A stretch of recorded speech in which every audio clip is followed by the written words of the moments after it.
Hi, Crown Kids and other people watching.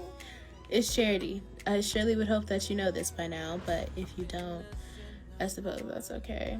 It'll be all right. But last time that we did this, last time we had an exchange of the word, I was talking about hope. And something that I mentioned a lot in that video was how hope is often accompanied with two other words that pop up a lot in the Bible, have a lot to do with this Christian faith, and that is faith and love. Now, we already talked a little bit about hope. We're gonna get back there. But I had some other stuff that I was going to mention, but as I've meditated on this subject and what I was going to share a little bit, I realized that the best way to get this message across to you and the way that it's being processed through me is a wonderful analogy. I love a good analogy, just saying. Who doesn't? They're the best for teaching and for comprehending.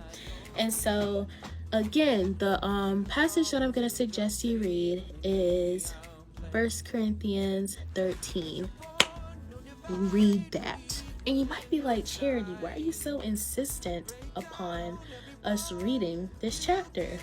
And no, it is not because I was named after this chapter, although that is a fun fact. I am so insistent upon reading this because it is the standard of love.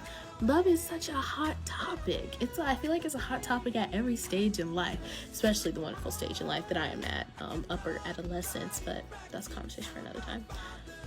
And like the world has so many definitions of love that are just so wrong. And they're wrong because they're not what God says that they are.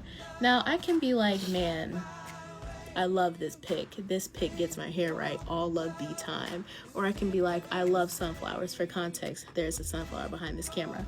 I'd be like, I love all those things. And yes, that's true because I do love both of these things. But say we're talking about my sister. And I do love my sister. And the biblical way of love is the superior way of love. Godly love is above all these other types of love that we have as people that have been created or said or whatever. Like, obviously, I love my sister more than I love this pic. But if you want to understand love in its superior form, you need to turn to the Word. You can't see my Bible, but my hands are on my Bible, so it makes sense. And here, it will break down for you what love is and how you cannot, how you can have all these things, but when there's no love in it, when it's not from the foundation of love, it's purposeless. And so my analogy is leading us straight to this point. So it took me a while to get it, but imagine a car, okay? And this is going to include faith, hope, and love.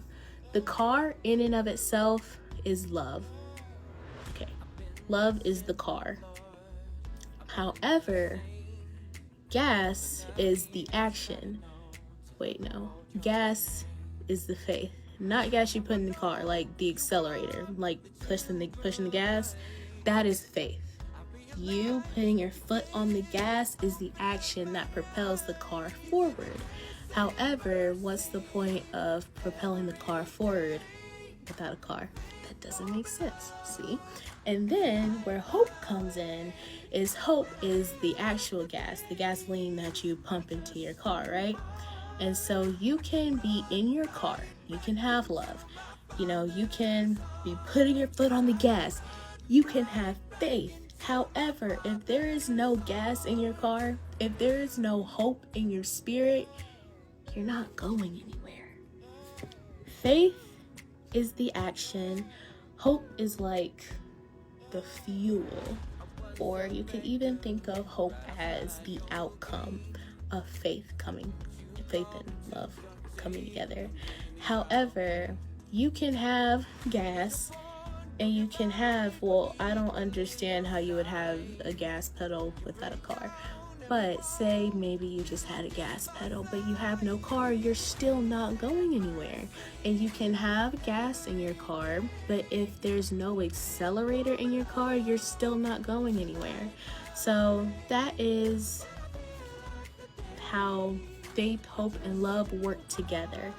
You can have these things individually, but you need them together in order to get somewhere. And a better way to look at this in a spiritual context and how it works is that, as we know as Christians, God is love. Like, love is God. They're one and the same. They're equals. So you can have faith, you can have hope, but if there's no love, if there's no God behind that, if you don't even have a car, you can't go anywhere. I mean, I guess you can walk, but for the sake of the analogy, you're not going anywhere. And faith and hope play a huge part in this, but you have to start with love.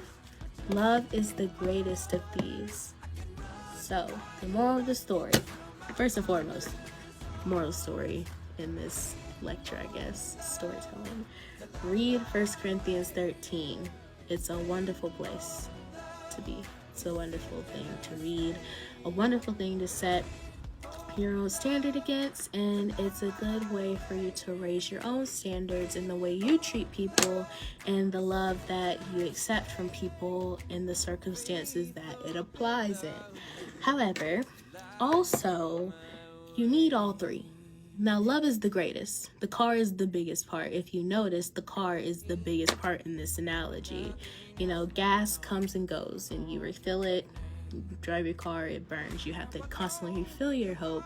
And then your faith, it's always there, but the faith is about that big, which is cool because, you know, faith of a mustard seed works out conveniently. But the car is the biggest and most crucial part of this whole situation. If you don't have a car, what are you even doing trying to go somewhere? Also, if you don't have God, you know, you should really fix that. I suppose that's a personal thing.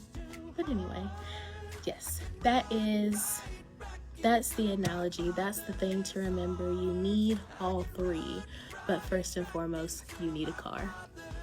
Again, go read this chapter. It is so good.